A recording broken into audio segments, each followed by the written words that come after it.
ミカエル・アース監督、そしてピエール・グイヤールプロデューサーです。どうぞ。Arigato. Oui, vous remercier d'être là, évidemment, c'est une joie pour nous. C'est la 3e fois qu'on vient. On était venu avec le film Amanda au Festival de Tokyo, où on avait d'ailleurs rencontré Yoshi. Et puis pour présenter Amanda, et puis au Festival de Yokohama, il y a 3 ans également. Donc voilà, c'est une joie de revenir, un grand bonheur. Merci à vous d'être là, et merci à toute l'équipe d'Unifrance Tokyo et d'Unifrance d'organiser ce festival. Oui, bonsoir. Rien à rajouter à ce que Michael vient de dire, si ce n'est que on a aussi le grand bonheur d'avoir un distributeur au Japon très fidèle qui s'appelle Bitter End, qui va sortir le film dans les salles à partir du mois d'avril à Tokyo, puis dans le reste du pays. Donc on est très honoré aussi de savoir que le film va voyager dans tout le pays et sera encore défendu par ce fervent amateur de cinéma indépendant, d'art et essai. Et on est très fiers de l'avoir à nos côtés. Oui, le point de départ du film, c'est vrai que c'est un point de départ un peu abstrait. C'est vraiment pour moi l'envie de se replonger dans ces années-là, qui sont les années de mon enfance. Voilà, on a une phrase en France qui dit « on est de son enfance comme on est d'un pays ». Et c'est quelque chose que j'éprouve profondément. Je me sens vraiment pétri, façonné par les couleurs, les années, les sonorités, les tessitures des années 80. Donc c'était pas dans une volonté nostalgique, parce que j'imagine que toutes les périodes ont leur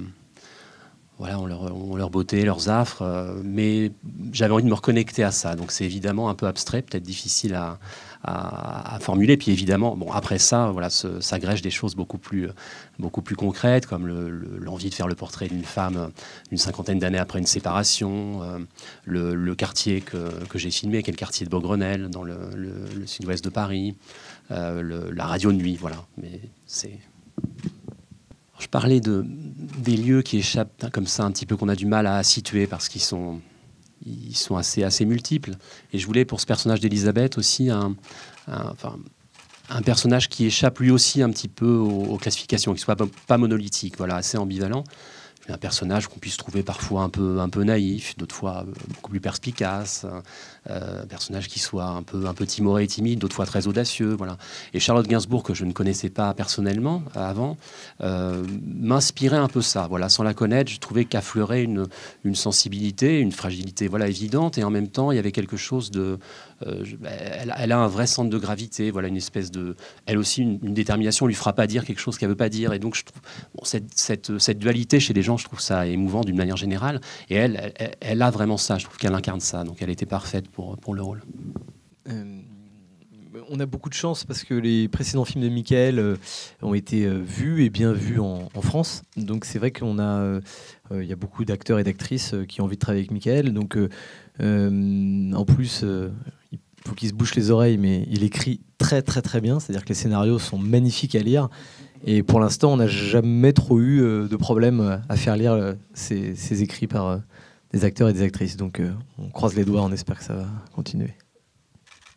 監督の前のアマンダと僕とサマーフィーリングでは夏の美しいパリが印象的だったと思うんですが、本作はちょっと寒そうな姿が印象的で、季節設定を秋から冬ぐらいですかねにされた理由などありましたら教えていただけますでしょうか。Il y a des fois des histoires qui sont simplement des hasards de calendrier. Non, moi, je préfère tourner l'été, d'une manière générale, parce que c'est vrai que j'aime tourner de manière relativement légère, même si on se des tournages assez classiques malgré tout. Plus on tourne de manière légère, plus on a de mobilité, plus c'est facile de pouvoir changer d'avis un petit peu au dernier moment. Et en fait, l'été permet ça, tout simplement. Il fait beau, il y a de la lumière plus longtemps, il n'y a pas de pluie. Voilà. Donc, de manière générale, je préfère ça. Par ailleurs, c'est vrai que les films tournent souvent autour de la question de la disparition, et paradoxalement, je trouve qu'en été, elle résonne de manière encore plus forte. Voilà. L'absence avec le bleu profond du ciel, le soleil, il y a quelque chose d'encore plus bouleversant, je trouve. Donc c'est vrai que je suis plutôt enclin à tourner en été. Là, pour des raisons, je pense, j'avoue que je ne me rappelle même plus, mais je pense que le tournage a dû être un peu décalé ou... Ah oui, il y a eu une pandémie, c'est vrai. Ouais. J'avais oublié.